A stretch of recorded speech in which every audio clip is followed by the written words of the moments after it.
ఈ రోజు నుండి మనం సూర్యోపనిషత్తుని ప్రారంభిస్తున్నాం. మరి ప్రారంభ సూచికంగా బయట కూడా బ్రహ్మాండంగా మోతలు మోగుతూ ఉన్నాయి. దాన్ని బట్టి మనం ఈ సూర్యోపనిషత్తు ఎంత ముఖ్యమైనటువంటిదో తెలుసుకోవచ్చు. ఇది సూర్య భగవాను యొక్క ఉపాసనని, ఆరాధనని తెలియజేసేటువంటి ఉపనిషత్తు. సూర్య భగవానుడు సమస్తమైనటువంటి మానవాళికి, అన్ని కాలాల్లో ఉన్నటువంటి మానవులకి ప్రత్యక్ష దైవం. ఎందుకంటే దేవతలు ఎవరు కూడా కంటికి కనిపించరు, కానీ కనిపించేటువంటి దేవత, ప్రత్యక్ష దేవత ఎవరనంటే సూర్య భగవానుడే.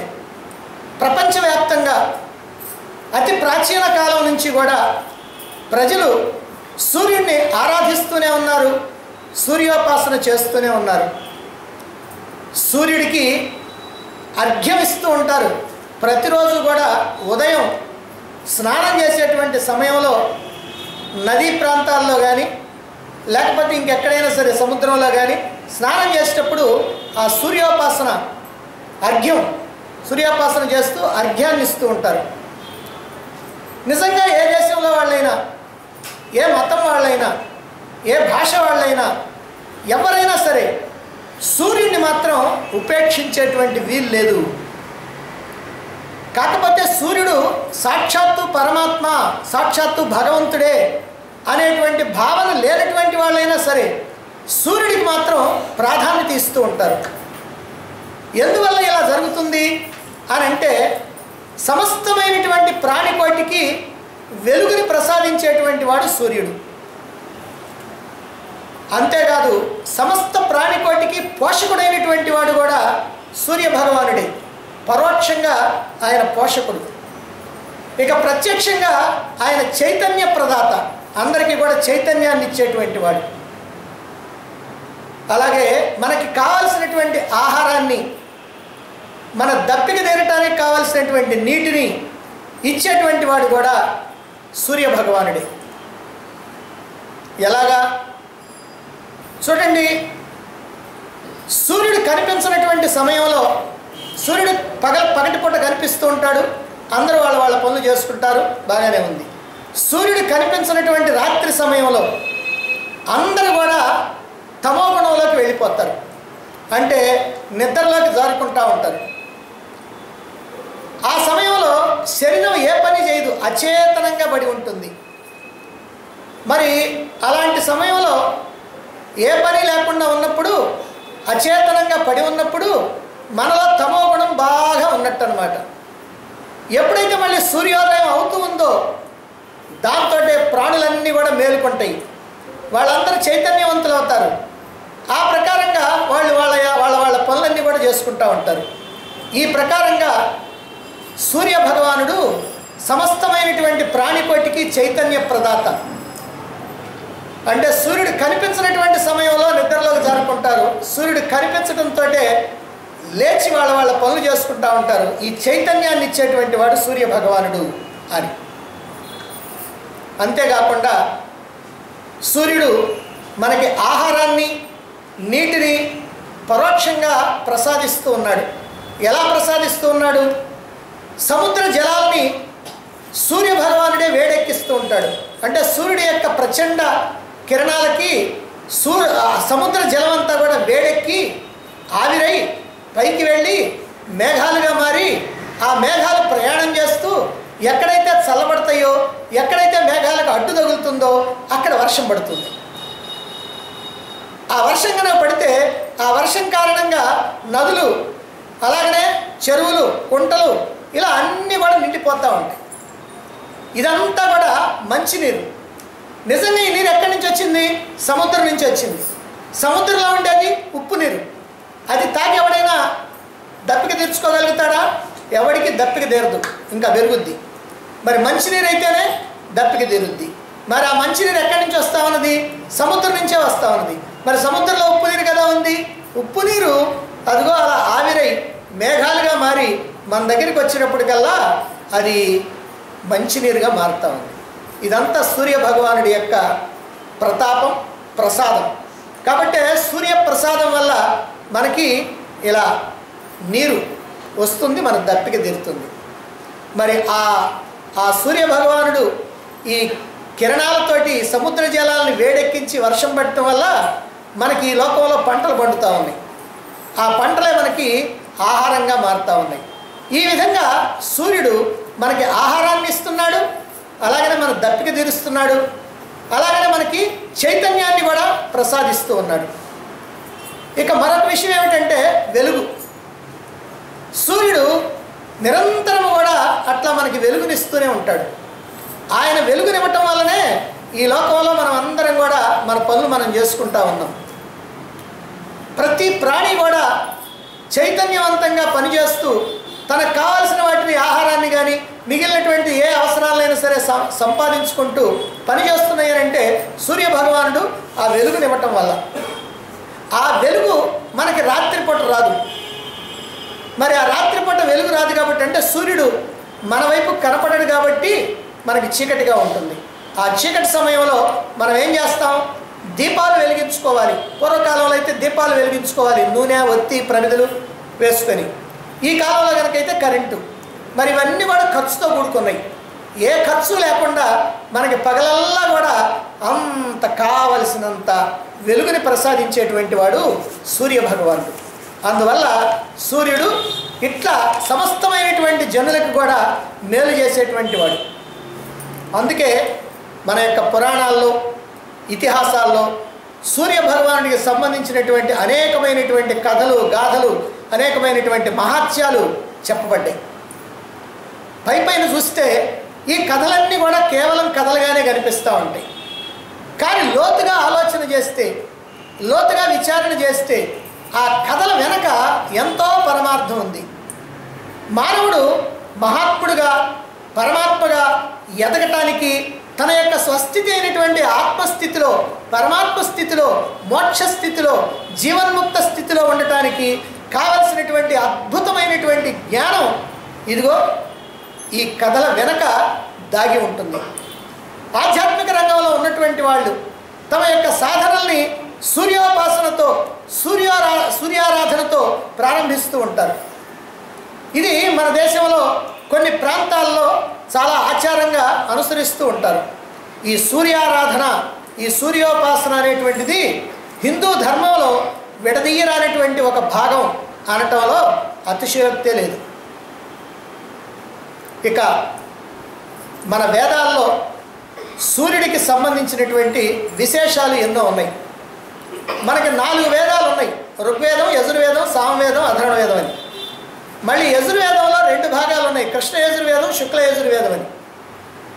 ఋగ్వేదంలో సూర్యుడిని ఆరాధించడానికి ఓ ప్రత్యేకమైనటువంటి మంత్రం ఉంది. అదే మహాసౌర మంత్రం అని అంటారు. ఇది ఋగ్వేదం నుంచి తీసుకున్నటువంటి మహాసౌర మంత్రం. ఇక యజుర్వేదానికి వచ్చినప్పటికల్లా కృష్ణ యజుర్వేదంలో కొన్ని అధ్యాయాల్లో సూర్యుడికి సంబంధించినటువంటి భాగం ఉంది. దాన్ని అరుణం అంటారు. ఇది కృష్ణ యజుర్వేదంలో అరుణం అంటారు. ఇదంతా కూడా, ఈ భాగం అంతా కూడా సూర్యుడికి సంబంధించినటువంటి విషయాలు చెప్తుంది. ఇక రెండవదైనటువంటి శుక్ల యజుర్వేదం ఉంది.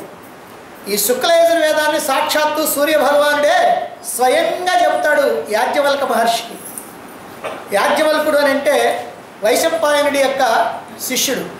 వైశంపాయనుడు అంటే వ్యాస మహర్షి యొక్క శిష్యుడు. కాబట్టి వ్యాస మహర్షి యొక్క శిష్యుడు ప్రశిష్యుడు అయినటువంటి యాజ్ఞవల్కుడికి గుర్రం రూపంలో సూర్య భగవానుడు ఈ శుక్ల యజుర్వేదాన్ని మొత్తాన్ని కూడా అందిస్తాడు. అందువల్ల వేదం మొత్తం కూడా సూర్యుడి దగ్గర నుంచి వచ్చింది. అంతేకాకుండా వేదాల్లోనే కాకుండా పురాణాల్లో కూడా మనకి 18 పురాణాలు ఉన్నాయి. ఈ 18 పురాణాలు కూడా వ్యాసుడు మనకి అందించడం జరిగింది. వీటినే అష్టాదశ పురాణాలు అని అంటారు. వీటిలో బ్రహ్మపురాణం అని, విష్ణు పురాణము, శివపురాణము, బ్రహ్మవైవర్త పురాణము, గరుడ పురాణము, నారద పురాణము, ఇలాగ అనేకమైనటువంటి 18 పురాణాలు ఉన్నాయి. చివరిలో భాగవతం కూడా ఉంది. ఈ పురాణాలన్నీ కూడా కాకుండా మళ్ళీ మనకి ఈ అష్టాదశ పురాణాలు కాకుండా మళ్ళీ చిన్న చిన్న పురాణాలు కూడా మనకు ఉన్నాయి, వేరే. అందులో సూర్య పురాణం అనేటువంటిది ఉంటుంది. అంటే పురాణాల్లో కూడా ఇలా మనకి ఇదిగో ఈ సూర్యుడికి సంబంధించినటువంటి విషయాలు అటు వేదాల్లో ఉన్నాయి, ఇటు పురాణాల్లో ఉన్నాయి. ఇవి కాక ఇతిహాసాల్లో కూడా అనేకమైనటువంటి కథలు మనకున్నాయి. ఈ కథలన్నీ కూడా సూర్యుడి యొక్క మహాత్యాన్ని, సూర్యుడి యొక్క గొప్పతనాన్ని మనకి తెలియజేస్తూ ఉంటాయి. ఏమున్నాయి మనకి అని అంటే, అసలు ఒక వంశపు రాజులు మొత్తం కూడా సూర్యవంశానికి సంబంధించినటువంటి వాళ్ళు. రామాయణంలో ఉన్నటువంటి రాజులంతా సూర్యవంశపు రాజులు. శ్రీరాముడు కూడా, అంటే ఆ శ్రీరాముడి యొక్క వంశం, ఇక్ష్వాకు వంశం మొత్తం కూడా సూర్యవంశం అని అంటారు. భారతంలో కనుకైతే చంద్రవంశం, అది చంద్రుడి నుంచి వచ్చింది. ఇక రామాయణంలో సూర్యుడి నుంచి వచ్చింది. మరి శ్రీరాముడు ఎంతో ఆదర్శ పురుషుడైనటువంటి వాడు, సాక్షాత్తు విష్ణువు యొక్క అవతారంగా కీర్తించబడుతున్నటువంటి వాడు. మానవులందరికీ కూడా ఇదిగో ఇలా నడుచుకోవాలి అని, ఎలా నడుచుకోవాలనో నడిచి చూపించినటువంటి వాడు. ఇక శ్రీరాముడి యొక్క గుణగణాల గురించి చెప్పాలి అని అంటే, వాల్మీకి అలా పొంగిపోయి పరవశించి చెబుతాడు. మరి అటువంటి శ్రీరాముడు రావణాసుడితో యుద్ధం జరుగుతూ ఉంటే, ఆ యుద్ధంలో రావణుని జయించడం ఎట్లాగాని మదనపడుతూ ఉన్నాడట. అలా మదనపడుతున్నటువంటి సమయంలో అగస్త్య మహర్షి వచ్చి ఆయనకి ఆదిత్య హృదయం అనేటువంటి సూర్య ఆరాధనకి సంబంధించినటువంటి మంత్రాన్ని ఉపదేశించాడు. ఆ మంత్రాన్ని జపించి తద్వారా కలిగినటువంటి నూతన జనసత్వాలతో, ఉత్సాహంతో, ఉత్తేజంతో రావణునితో కోరి అతన్ని వధించి విజయం సాధించాడు. అంటే ఆదిత్య హృదయం అనేటువంటి ఈ సూర్య ఉపాసన, సూర్య ఆరాధన, ఈ మంత్రం విజయాన్ని కలిగిస్తుంది మానవులకి. యుద్ధరంగంలో విజయాన్ని కలిగించింది. మరి రామాయణంలోనే కాదు, మహాభారతంలో కూడా యుద్ధ సమయంలో శ్రీకృష్ణుడు అర్జునుడికి ఈ ఆదిత్య హృదయాన్ని ఉపదేశించినట్టుగా మనకి పురాణాలు చెప్తూ ఉన్నాయి. అందువల్ల ఆదిత్య హృదయం అనేటువంటిది పారాయణ చేస్తే ఇక్కడ అర్జునుడు, అదిగో అక్కడ శ్రీరాముడు ఇద్దరు కూడా యుద్ధంలో విజయాన్ని సాధించడం జరిగింది. కాబట్టి విజయాన్ని అందించేటువంటిది ఈ సూర్యోపాసన అని మనం అర్థం చేసుకోవచ్చు. ఇక మరొక విషయం ఏమిటంటే, కోరినటువంటి కోరికలు తీర్చేటువంటి వాడు కూడా సూర్య భగవానుడని మనకు మహాభారతం నుంచి ఒక గాథ తెలుస్తుంది. మహాభారతంలో శకుని చేత ఓడించబడినటువంటి పాండవులు అరణ్యవాసానికి బయలుదేరారు. వాళ్ళతో పాటుగా మంది మార్బలం అంతా బయలుదేరింది. వాళ్ళతో పాటుగా కొంతమంది పౌరులు కూడా బయలుదేరారు. ఇంత ధర్మాత్ములైనటువంటి వాళ్ళని అన్యాయంగా పంపిస్తున్నారు కాబట్టి మేము కూడా ఈ రాజ్యంలో ఉండము, మీతో పాటుగానే వస్తామని బయలుదేరుతున్నారు. అందరినీ వద్దు, వెనక్కి పొమ్మని చెప్పాడు. చెప్తే ఎవరు పోలా.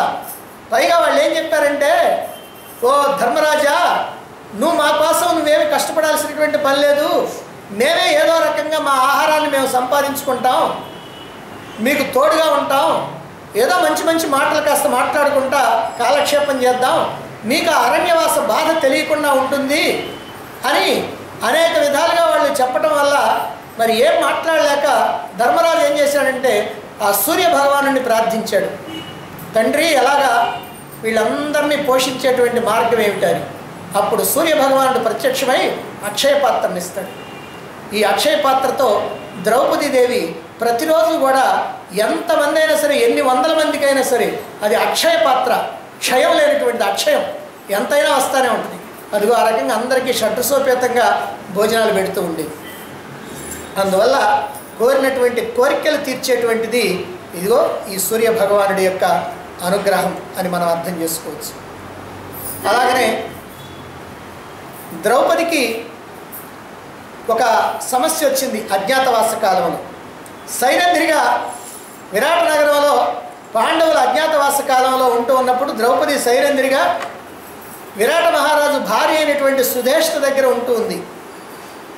ఆ సుధేష్ణకి తమ్ముడైనటువంటి వాడు కీచకుడు, ఆ రాజ్యానికి సైన్యాధిపతి. అతడు ద్రౌపదిని చూచి మోహించి ఆమె నా మందిరానికి పంపించమని సుధేష్ను కోరతాడు. సుధేష్ణ ఎంత చెప్పినా కూడా వినడు. చివరికి గత్యంతరమైనటువంటి పరిస్థితుల్లో, అమ్మా నాకు మధిర కావాలి, అది మా తమ్ముడు కీచకుడి యొక్క గృహంలో ఉంటుంది, నువ్వు వెళ్ళి తీసుకురా అని అంటుంది. ఇష్టం లేకపోయినా మహారాణి యొక్క ఆజ్ఞ గనక ఆమె బయలుదేరింది.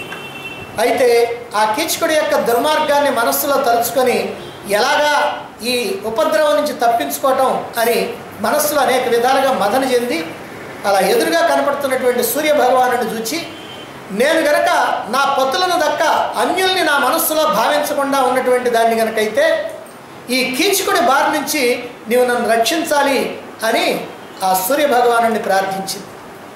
ఆ ప్రార్థనకి ఆ సూర్య భగవానుడు ఎంతో సంతోషించి ద్రౌపదీదేవికి రక్షగా ఒక రాక్షసుని అంటే ఒక రాక్షసుడిని అదృశ్యంగా అంటే కంటికి కనపడకుండా నియమించాడు. అలా నియమించడం వల్ల ఏమైందనంటే ద్రౌపదీదేవి పోయి ఆ కీచకుడి దగ్గరికి పోయేటప్పటికి ఆ చీర చెంగు పట్టుకున్నాడు.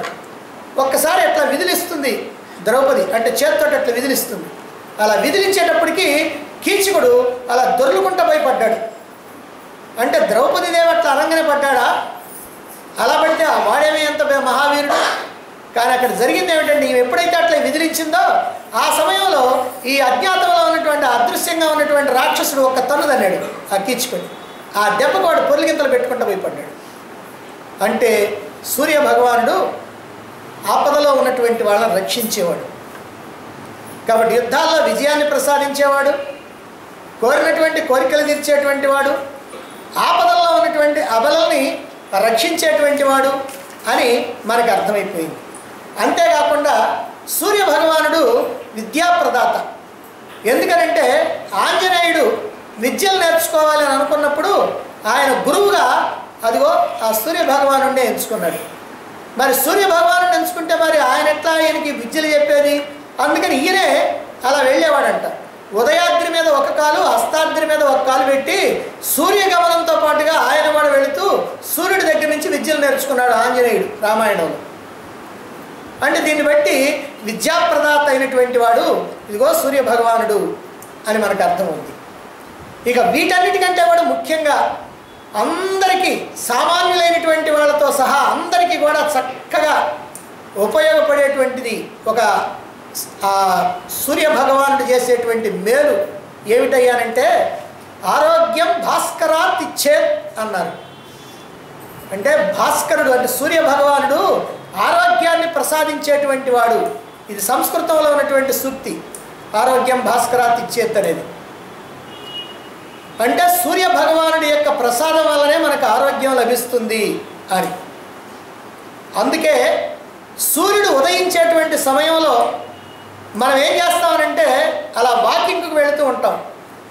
అంటే ఉదయం పూట మనం అలా కనుక బయట నడుస్తూ ఉంటే ఆ సూర్యుడి నుంచి వచ్చేటువంటి లేత కిరణాలు మన శరీరాన్ని సోకినప్పుడు మన శరీరానికి కావలసినటువంటి శక్తి సామర్థ్యాలు కలిగినటువంటి ఆ విటమిన్స్ మనకి లభిస్తూ ఉంటాయి. ఇది మనకి సూర్యుడి నుంచి లభించేటువంటి ఓ ప్రయోజనం. ఇక సూర్య నమస్కారాలు చేసేటప్పుడు ఉదయభానుడు ఆ లేత కిరణాలు ఎప్పుడైతే వస్తూ ఉంటాయో అదిగో ఆ సమయంలో ఆసనాలు వేస్తూ ఉంటారు. సూర్యుడి యొక్క 12 నామాలని పారాయణ చేస్తూ ఉంటారు మరికొందరు. సూర్య గాయత్రిని జపించడం వల్ల నేత్రాలకి అద్భుతమైనటువంటి తేజస్సు కలుగుతుంది. ఇది చాలా ముఖ్యమైనటువంటి విషయం. సామాన్యంగా అందరికీ కూడా అంటే పూర్వకాలంలో అయితే పర్వాలేదు, కానీ ఈ కాలంలో ఏమిటంటే 15 ఏళ్ళు 12 ఏళ్ళు పిల్లలకు కూడా ఈ చత్వారం సైట్ వచ్చేస్తూ ఉంది. అంటే ఈ కళ్ళకి నిజంగా మనకి శక్తిని ప్రసాదించేటువంటి వాడు, తేజస్సును ప్రసాదించేటువంటి వాడు సూర్య భగవానుడు. సూర్య భగవానుడి వల్లనే ఈ కళ్ళు పనిచేస్తూ ఉన్నాయి. అందుకనే కంటికి అధిష్టాన దేవత సూర్యుడు. కాబట్టి ఆ సూర్యుడు మనకి ఆరోగ్యాన్ని ఇచ్చేటువంటి వాడు. కాబట్టి శరీరానికి ఆరోగ్యం, నేత్రాలకి తేజస్సు, మనస్సుకి శాంతి, బుద్ధికి సూక్ష్మత్వం, ఇవన్నీ కూడా సూర్యుడి వల్ల కలిగేటువంటివి. అందుకనే పురాతన కాలం నుంచి కూడా సూర్యుడిని ఆరాధించటం, సూర్యుడిని ఉపాసించటం భారతదేశంలో ఆచారంగా వస్తుంది. ఈ ప్రకారంగా సూర్య భగవానుడు మనకి విజయాన్ని ప్రసాదిస్తాడు, ఆపదల్లో రక్షకుడుగా ఉంటాడు, కోరినటువంటి కోరికలు తీరుస్తుంటాడు, విద్యాప్రదాత అయినటువంటి వాడు, ఆరోగ్యాన్ని ఇచ్చేటువంటి వాడు, కంటికి తేజస్సును ప్రసాదించేటువంటి వాడు. ఇలా ఎన్నో విధాలుగా సూర్య భగవానుడు మన యొక్క జీవితాలతో పెనవేసుకొని ఉన్నాడు. ఆ సూర్యుడి వల్ల అనేకమైనటువంటి ప్రయోజనాలను మనం పొందుతున్నాం. ఇలా పొందుతున్నామని తెలియకుండానే మనం పొందుతూ ఉన్నాం. ఎందుకంటే ఆహారం తీసుకుంటాం, నీరు త్రాగుతూ ఉంటాం, కానీ ఇది సూర్య భగవానుడి ప్రసాదం వల్ల వచ్చింది అనేటువంటి విషయాన్ని మాత్రం మనం మర్చిపోతూ ఉంటాం. ఇక హిందువుల్లో షణ్మతాలు అంటే 6 మతాలు ఉన్నాయి. ఏమిటి 6 మతాలు అని అంటే, శివుడే భగవంతుడు అని ఆరాధించేటువంటి వారిది శైవ మతం, విష్ణువే భగవంతుడు అని ఆరాధించేటువంటి వాళ్ళది వైష్ణవ మతం, గణపతే భగవంతుడు అని ఆరాధించేటువంటి వాళ్ళది గాణాపత్యం, కుమారస్వామే భగవంతుడు అని ఆరాధించేటువంటి వాళ్ళది కౌమారం, శక్తియే భగవంతుడు అని ఆరాధించేటువంటి వాళ్ళది శాక్తేయం, సూర్యుడే భగవంతుడు అని ఆరాధించేటువంటి వాళ్ళది సౌరమతం. ఈ ప్రకారంగా 6 మతాలు హిందూ ధర్మంలో ఉన్నాయి. వీటినే షణ్మతాలు అని అంటారు. షణ్ అంటే షట్ మతాలు అంటే 6 మతాలు అని. నిజానికి ఈ మతాలన్నీ కూడా ఎందుకు ఏర్పడ్డాయి అని అంటే, అందరూ కూడా అన్ని మతాల వాళ్ళు భగవంతుణ్ణి ఆరాధించాలి అనేటువంటి కోరిక ఉన్నటువంటి వాళ్ళే. అందరూ భగవంతుణ్ణి ఆరాధించేటువంటి వాళ్ళే. కాకపోతే రూపమే లేకుండా ఉన్నటువంటి భగవంతుణ్ణి, ఎందుకంటే పరమాత్మకి, అసలైనటువంటి పరమాత్మకి, ఏకమైనటువంటి అద్వైమైనటువంటి పరమాత్మకి రూపం లేదు. ఆయన నిరాకారుడు, నిర్గుణుడు, నిరంజనుడు, ఏ కల్మషాలు లేనటువంటి వాడు, సర్వవ్యాపకుడు, సూక్ష్మాతి సూక్ష్మమైన వాడు, స్వయం ప్రకాశమైనటువంటి వాడు. కాబట్టి ఇలా ఏ రూపం లేకుండా, ఏ గుణాలు లేకుండా ఉన్నటువంటి పరమాత్మని మనం పూజించడం ఎట్లా అనేటువంటి సందేహం వస్తుంది. ఎలా పూజించాలో తెలియక తికమక పడేటువంటి మానవులందరికీ కూడా వేరువేరు రూపాల్లో భగవంతుణ్ణి ఆరాధించేటువంటి మార్గం ఇది. అంటే రూపం లేనటువంటి భగవంతుడికి ఒక రూపాన్ని కల్పించి ఆ రూపాన్ని భగవంతుడిగా ఆరాధించడం అన్నమాట. ఆరాధించడం వరకు చేస్తే మంచిదే, అది బాగానే ఉంటుంది. కానీ తాము కొలిచేటువంటి దేవుడు, తాము కొలిచేటువంటి రూపం, తాము పూజించేటువంటి రూపం మాత్రమే భగవంతుడు. మిగిలినటువంటి రూపాలన్నీ కూడా ఎందుకు పనికిరానటువంటివి, వాటిని పూజించే వాళ్ళంతా కూడా మతిహీనులైనటువంటి వాళ్ళు, మతి లేనటువంటి వాళ్ళు అని ఎవరైనా కనుక అనుకుంటే మాత్రం వాళ్ళు నిజంగా మతి లేని వాళ్ళు, బుద్ధిహీనులు, పాపాత్ములు. నీవు ఏ రూపాన్నైతే భగవంతుడిగా భావించి పూజిస్తున్నావో, ఆరాధిస్తున్నావో ఆరాధించుకో, అది మంచిదే, దానివల్ల నీకేం నష్టం లేదు. కానీ నేను పూజించేటువంటి రూపమే గొప్పది, మిగిలినటువంటివన్నీ కూడా ఎందుకు పనికిరానటువంటివి, వాళ్ళు అసలు భగవంతుడే కాదు, వాళ్ళని పూజించే వాళ్ళు భక్తులే కాదు, వీళ్ళంతా పనికి మాలిన వాళ్ళు అని గనక అనుకున్నా, అన్నా, ఇతరులతో చెప్పినా, ఇవన్నీ ఏం చేసినా సరే వాళ్ళకి మహాపాపం. ఎందుకనంటే శివుడు, విష్ణువు ఈ ఇద్దరిలో వాళ్ళల్లో ఏ భేదాలు లేవు, మనలోనే భేదాలన్నీ కూడా. శివాయ విష్ణురూపాయ శివరూపాయ విష్ణవే అన్నది ఉపనిషత్తు. కాబట్టి శివుడే విష్ణువు, విష్ణువే శివుడు. నీకు మాత్రం ఏదో ఒక రూపం కావాలి కాబట్టి నీ ఇష్టమైనటువంటి రూపాన్ని నువ్వు పూజించుకోవచ్చు, తప్పులేదు. కాబట్టి ఇలా విమర్శించడం, ఇతర మతాల్ని, ఇతర మత అనుయాయుల్ని, ఇతర రూపాలని ఆరాధించేటువంటి వాళ్ళని ఎట్టి పరిస్థితుల్లో కూడా విమర్శించకూడదు. వేరు రూపాలలో అందరూ ఆరాధించేది ఆ పరమాత్మనే. నీవు ఈ రూపంలో పరమాత్మను ఆరాధిస్తే వాళ్ళు ఆ రూపంలో పరమాత్మను ఆరాధిస్తున్నారు, అంతే తప్ప ఇక్కడ వేరే ఏమీ లేదు అనేటువంటి విషయం మనం తెలుసుకోవాలి. ప్రపంచంలో వర్షం ఎక్కడ పడ్డా చివరికి చేరేది సముద్రాన్ని. ఎందుకని? ఏ నదిలో పడ్డా ఆ నదుల్లో చేరేది అక్కడికి. ఏ చెరువుల్లోనో, వాగుల్లోనో, వంకల్లోనో పడితే అవన్నీ నదుల్లో కలుస్తాయి, నదులన్నీ సముద్రంలో కలుస్తాయి. అంటే ఎక్కడ వర్షం పడ్డా చివరికి చేరేది సముద్రాన్ని. అలాగే నువ్వు ఏ రూపాన్ని పూజించినా అది చేరేది పరమాత్మకే అనేటువంటి విషయాన్ని మనం మర్చిపోకూడదు. మరి ఒక్కొక్క కాలంలో ఒక్కొక్క రూపాలని కొంతమంది పూజిస్తూ ఉండేవాళ్ళు. కాలక్రమంలో ఈనాడు పూజించేటువంటి వాళ్ళు కొంతకాలం అయిన తర్వాత పూజించకపోవచ్చు, చెప్పుకోకపోవచ్చు. వేదకాలంలో అందరూ కూడా ప్రకృతి శక్తుల్ని ఆరాధించేవారు. ప్రకృతి శక్తులు అంటే అగ్నిదేవుడు, వాయుదేవుడు, భూదేవి, వరుణుడు, దేవేంద్రుడు, ఇలా ఉన్నటువంటి వాళ్ళందరూ కూడా ప్రకృతి శక్తులు అని అంటారు. మరి కొంతకాలం అయిన తర్వాత ఇతిహాస కాలం, పురాణ కాలం వచ్చినప్పటికల్లా ప్రకృతి శక్తుల్ని పూజించడం మానేసి అవతార పురుషుల్ని పూజించడం ప్రారంభించారు, పురాణ పురుషుల్ని పూజించడం ప్రారంభించారు. వాళ్ళే రాముడు, కృష్ణుడు, ఇలాగా రకరకాలైనటువంటి అవతార పురుషులు. మరి నరసింహస్వామిని, మరి అట్లే గోపాలుడని, ఇంకో వేరు పేర్లతోటి ఎవరు పూజించినా సరే ఇదిగో ఇలా అవతార పురుషుల్ని పూజించేవాళ్ళు. మరి కొంతకాలం అయిపోయి ఇప్పుడు ఈ కాలం వచ్చినప్పటికల్లా ఇప్పుడు మహాత్ములైనటువంటి వాళ్ళని పూజిస్తూ ఉన్నారు. కానీ ఎవరిని పూజించినా నువ్వు పూజిస్తున్నది సాక్షాత్తు భగవంతుడినే, సాక్షాత్తు పరమాత్మనే అనేటువంటి ఒక్క భావం కనుకుంటే నీ పూజ అంతా కూడా చక్కగా సక్రమంగా సాగినట్టు దాని యొక్క ఫలితాన్ని నువ్వు తప్పనిసరిగా పొందుతావు. ఇక ఇలా వేరు రూపాలను పూజిస్తున్నారు కదా, ఎందుకండి ఇలా వేరు రూపాలను పూజించడం? దేనికి, ఎందుకు ఇలా వేరు రూపాలను పూజిస్తున్నారు అని మనం ఒకసారి కనుక ప్రశ్న వేసుకుంటే, ప్రారంభ దశలో ఉన్నటువంటి సాధకులకి, అంటే భగవంతుడి వైపుకి ఇంతవరకు తిరగకుండా ఇప్పుడిప్పుడే తిరుగుతూ ఉన్నటువంటి వాళ్ళు ఎవరైతే ఉన్నారో వాళ్ళు ప్రారంభ సాధకులు అంటారు. ఆ ప్రారంభ సాధకులైనటువంటి వాళ్ళకి మార్గాన్ని సుగమం చేయటం కోసమని ఈ వేరు రూపాలతో ఆరాధనలు, ఈ ఉపాసనలు జరుగుతూ ఉన్నాయి. ఈ ఆరాధన సాగుతున్న కొద్దీ, అంటే ఏదో ఒక రూపాన్ని నువ్వు ఆరాధిస్తూ ఉన్న కొద్దీ ఏం జరుగుతుందంటే నీలో వివేకం పెరుగుద్ది. ఆ వివేకం పెరుగుతూ, విజ్ఞానం పెరుగుతూ ఉన్నట్లయితే సాకారంలో నుంచి నువ్వు నిరాకారానికి వస్తావు.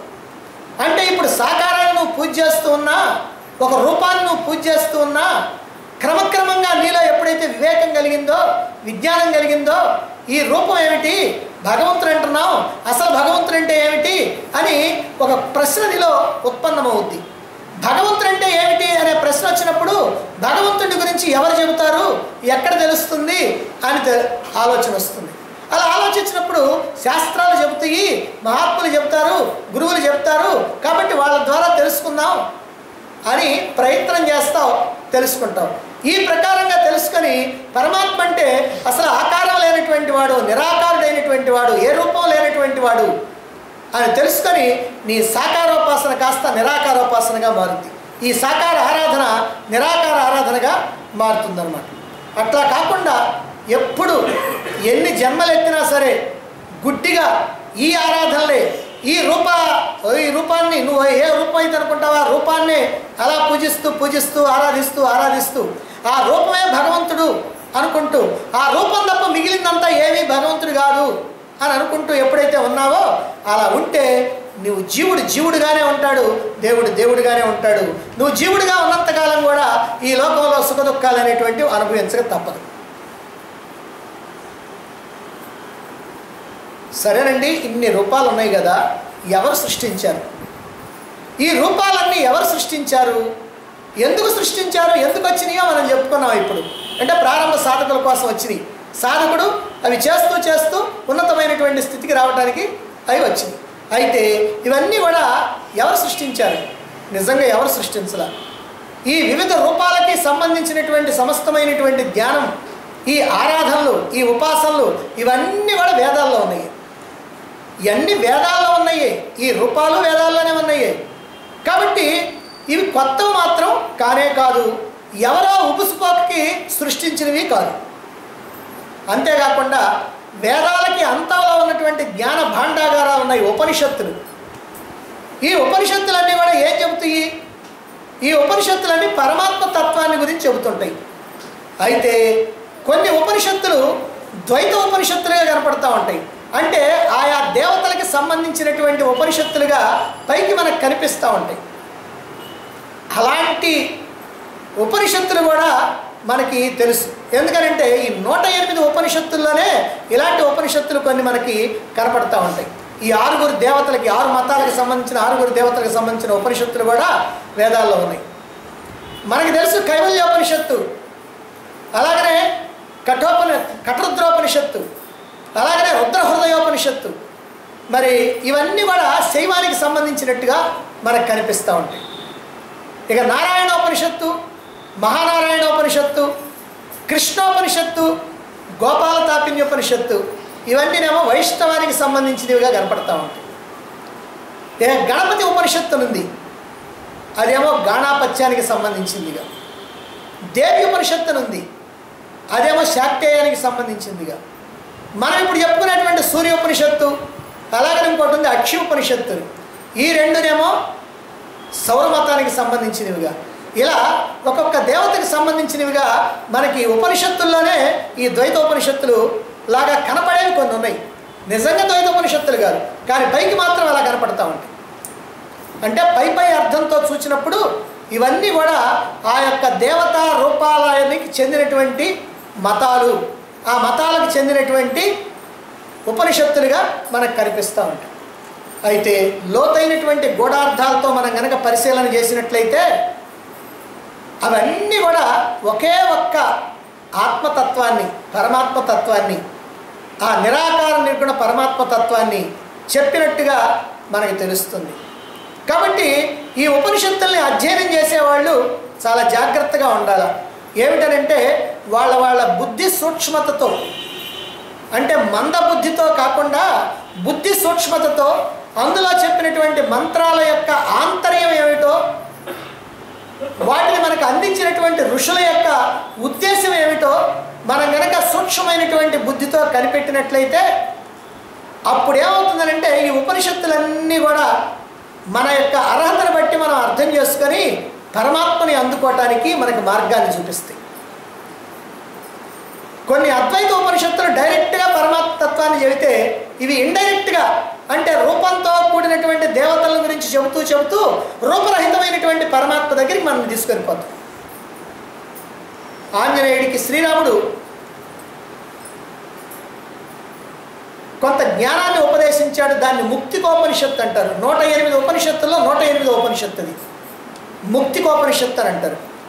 ఈ ఉపనిషత్తులో ఆంజనేయుడికి శ్రీరాముడు ఒక మాట చెబుతాడు, ఆంజనేయ నీవు గనక నా తత్వాన్ని కనుక తెలుసుకోవాలి అని అంటే ఇదిగో ఈ 108 ఉపనిషత్తుల్ని తెలుసుకోవాలి, ఈ 108 పేర్లు చెప్తాడు.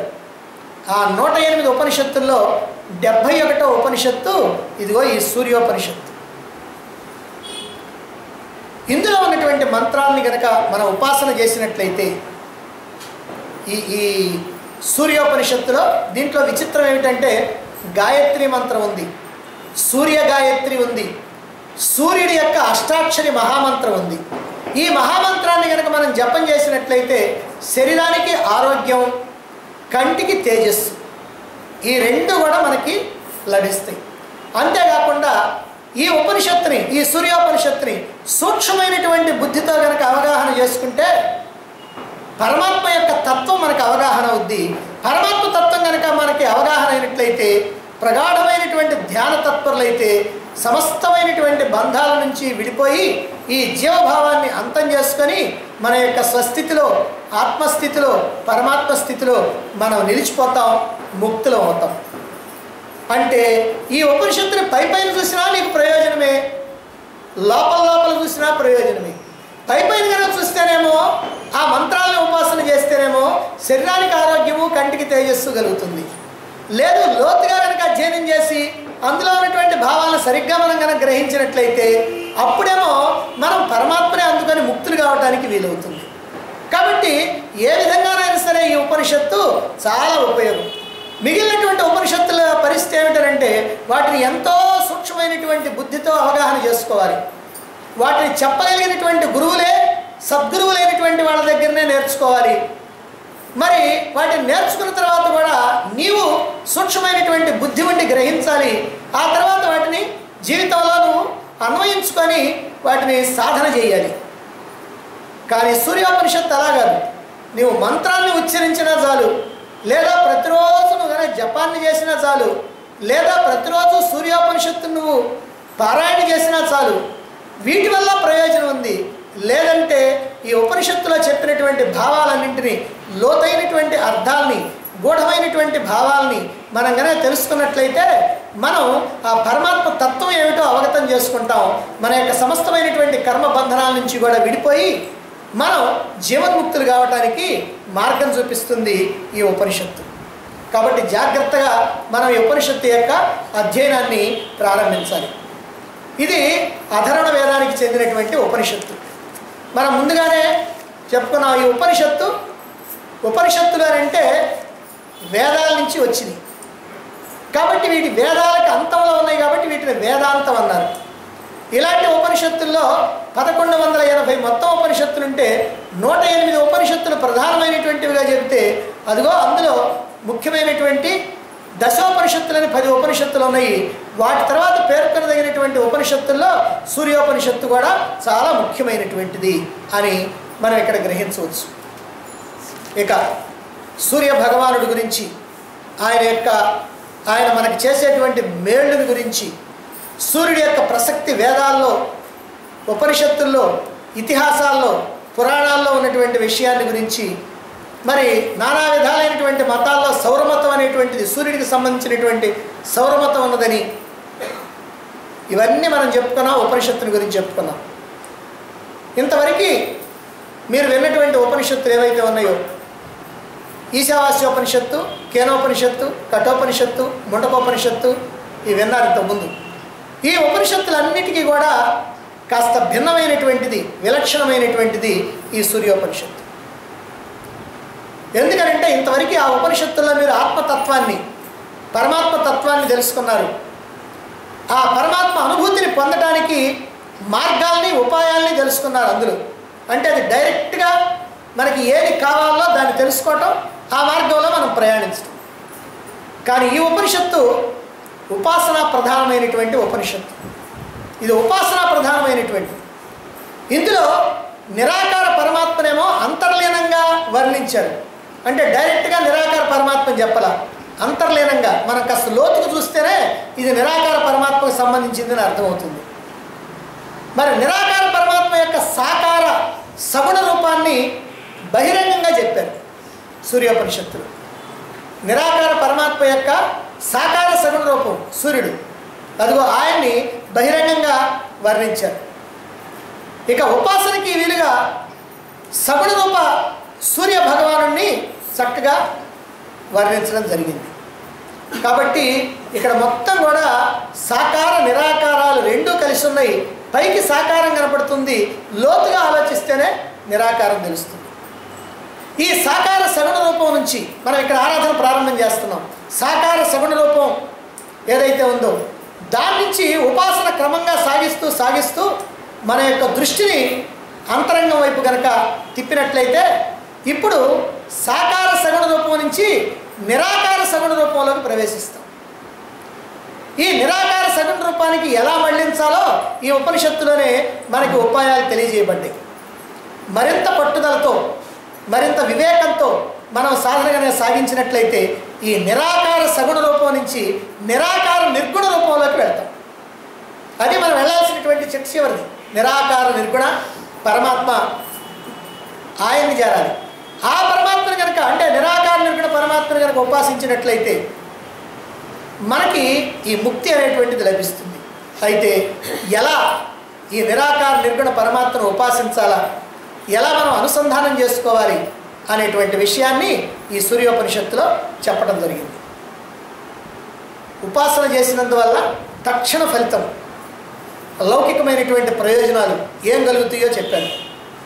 లోకంలో ప్రతివారికి అవసరమైనటువంటి ఆహారం, ప్రతివారికి అవసరమైనటువంటి ఆరోగ్యం, ప్రతివారికి అవసరమైనటువంటి కంటి చూపు, ఇవన్నీ కూడా ఈ లౌకికమైనటువంటి ప్రయోజనాలు. ఉపాసన చేసినందువల్ల తక్షణం వచ్చేటువంటి ప్రయోజనాలు. మరి వాటిపై దృష్టి ఉన్నటువంటి వాళ్ళు వాటిని పొందవచ్చు. అలా ఉపాసన చేయవచ్చు, సూర్యమంత్రాన్ని ఉపాసన చేసుకుంటూ ఉండవచ్చు. ఇక లౌకికమైనటువంటి ప్రయోజనాలతో పాటు ఈ ఆధ్యాత్మికమైనటువంటి పురోగమనం కావాలి, ఆధ్యాత్మిక ప్రగతి కావాలి. ఎలా వస్తుంది మనకి అని అంటే ఆ మార్గాల్ని కూడా ఈ ఉపనిషత్తులో చెప్పారు. అయితే మనం లోతుగా చూడాలి. ఇలా అనేకమైనటువంటి ప్రయోజనాల్ని ప్రత్యక్షంగా పరోక్షంగా ఇచ్చేటువంటి ఉపనిషత్తు జనబాహుళ్యానికి ఎంతో ఉపయోగకరమైనటువంటి. ఇక ఉపనిషత్తుని అధ్యయనం చేసి మనన నిధ్యాసనలు చేస్తే కలిగేటువంటి అద్భుతమైనటువంటి ఫలితాలన్నీ కూడా ఇందులో చెప్పారు. అలా కాకుండా అంత శ్రమలు చేయలేనటువంటి వాళ్ళకి, అంటే బాగా సూక్ష్మబుద్ధితో చేస్తే అద్భుతమైనటువంటి ఫలితం, అదిగో మోక్షానికి మార్గం తెలియటం, ఆ మార్గంలో మనం ప్రయాణించడం. అదే నాకంత శ్రమ చేయలేనండి నేను అని అంటే పాపాలు తొలగిపోయి పుణ్యాలు కలగాలనుకునేటువంటి వాళ్ళకి, లౌకికమైనటువంటి ప్రయోజనాలు పొందాలనుకునేటువంటి వాళ్ళకి ఉపాసనా మంత్రాలు చెప్పారు. ఇదిగో ఈ ఉపనిషత్తులు. మేము అది కూడా చేయలేమండి, ఈ ఉపాసన కూడా మేము చేయలేము, ఏదో ఉరికినే జపం కొనసాగిస్తామంటే నువ్వు జపం చేయడానికి వీలుగా మంత్రోపదేశం చేశారు ఈ ఉపనిషత్తులు. ఎవరు ఎంతెంత పాత్ర నది దగ్గరికి తీసుకెళ్తే అంత జలం వచ్చినట్టుగా మనం కూడా ఎంతెంత పాత్రని, అంటే మన యొక్క మనోబుద్ధుల్ని మనం ఈ ఉపనిషత్తు దగ్గరికి తీసుకొని వస్తామో, ఈ అనంత జ్ఞాన గంగ అయినటువంటి ఉపనిషత్తు దగ్గరికి తీసుకొస్తే అంత మన మనోబుద్ధులు ఎంత ఉన్నాయో, ఎంత పాత్ర అది అంతవరకు జలం, అంటే అంతవరకు మనకు కావాల్సినటువంటి ప్రయోజనం మనకు లభిస్తుంది. ఈ విషయంలో సందేహించాల్సినటువంటి పని లేదు. నీవు బాగా కష్టపడతావా మోక్షం, అంత కష్టపడలేనంటావా లౌకికమైనటువంటి ప్రయోజనాలు, అబ్బే అది కూడా లేదండి నేను ఊరికినే ఏదో జపం చేసుకుంటాను అని అంటావా, ఇదిగో జపం చేసుకోవడానికి మంత్రం అని ఇన్ని రకాలైనటువంటి ప్రయోజనాలు కలిగేటట్టుగా ఈ ఉపనిషత్తుని మనకి అందించడం జరిగింది. ఇక ఈ ఉపనిషత్తులో గాయత్రి మహామంత్రం ఉంది, సూర్య గాయత్రి ఉంది, సూర్యుని యొక్క అష్టాక్షరి మహామంత్రం ఉంది. వీటన్నిటిని ఇన్ని మంత్రాలని పొట్టలో పెట్టుకొని మన ముందుకు వచ్చేటువంటి ఈ సూర్యోపనిషత్తు మొట్టమొదటి నుంచి కూడా చాలా జాగ్రత్తగా అవగాహన చేసుకోవడానికి ప్రయత్నించండి, అర్థం చేసుకోవడానికి ప్రయత్నించండి. ఇందులో చెప్పినటువంటి భావాలన్నింటినీ కూడా మనం జీర్ణం చేసుకోవడానికి ప్రయత్నిస్తే మనకి ప్రయోజనం వస్తుంది. ఏకాగ్రతతో, బుద్ధి సూక్ష్మతో, ప్రశాంతమైనటువంటి చిత్తంతో శ్రవణం చేయండి, అత్యధికమైనటువంటి ప్రయోజనాన్ని పొందండి. మరిక ఈ ఉపనిషత్తుని మనం ప్రారంభించబోయే ముందు శాంతి పాఠం చెప్పుకోవాలి. ఆ శాంతి పాఠాన్ని ఊరికినే ఈ రోజున చదువుదాం, రేపు దాని యొక్క అర్థాన్ని మనం చెప్పుకుందాం. తీయండి శాంతి పాఠం. ఓం భద్రం కర్ణేభిః శృణుయామ దేవాః,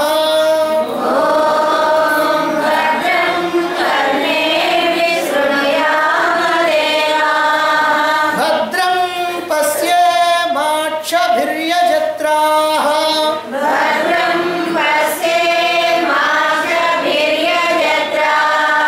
స్థిరైరంగైస్తుష్టువాంసస్తనూభిః,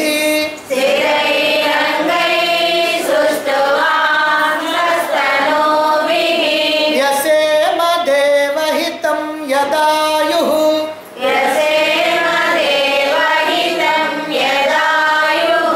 స్వస్తి న ఇంద్రో వృద్ధశ్రవాః,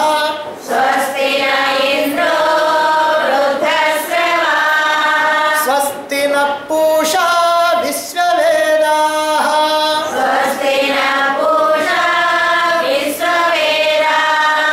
స్వస్తి నస్తార్క్ష్యో అరిష్టనేమిః,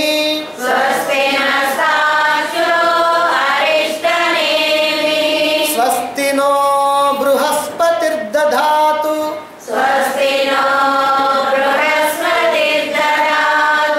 ఓం శాంతి శాంతి శాంతి.